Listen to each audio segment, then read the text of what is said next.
Era uma época diferente, então havia muita instrumentalização ideológica. Eu me lembro, por exemplo, uma professora o nome da disciplina era edição, técnicas de edição. Ela quis que a gente aprendesse edição a partir dos manuais de edição da guerrilha cubana. Sabe, eles faziam folhetos, faziam jornaizinhos, né, de campanha política, e ela nos deu esses manuais para a gente estudar edição. E tínhamos que escrever e fazer provas, etc. Então, essa instrumentalização ideológica, não é?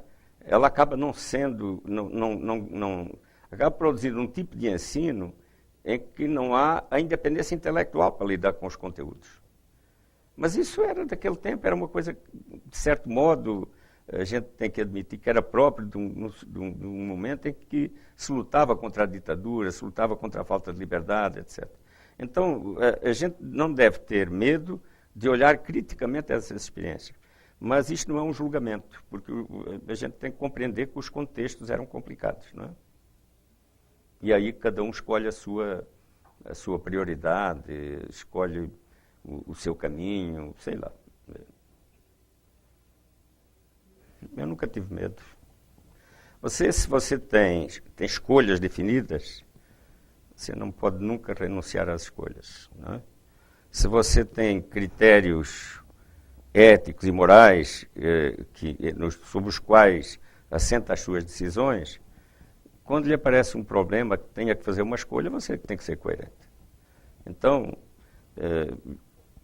eu acho que, enfim, isso depende de cada um, depende do caráter de cada um, da visão do mundo de cada um, da formação, às vezes isso tem a ver também com as origens, não é? Então, eu acredito solenemente e profundamente que a linguagem jornalística é uma linguagem com uma extraordinária capacidade de sedução. Nós somos capazes de convencer os outros que estamos dizendo sempre a verdade. E se nós usarmos essas riquezas sedutoras da linguagem jornalística para enganar os outros, nós estamos sendo desonestos, não é? E a desonestidade não casa com o ideário do jornalismo. Então, há que ter coerência. Não é? Há que ter coerência. Então, uma das coisas que eu sempre ensinei, sempre pratiquei, e ainda ontem, escrevi isso num texto, nós não podemos usar os encantos da nossa linguagem para enganar os outros. Não é? Quaisquer que sejam as circunstâncias.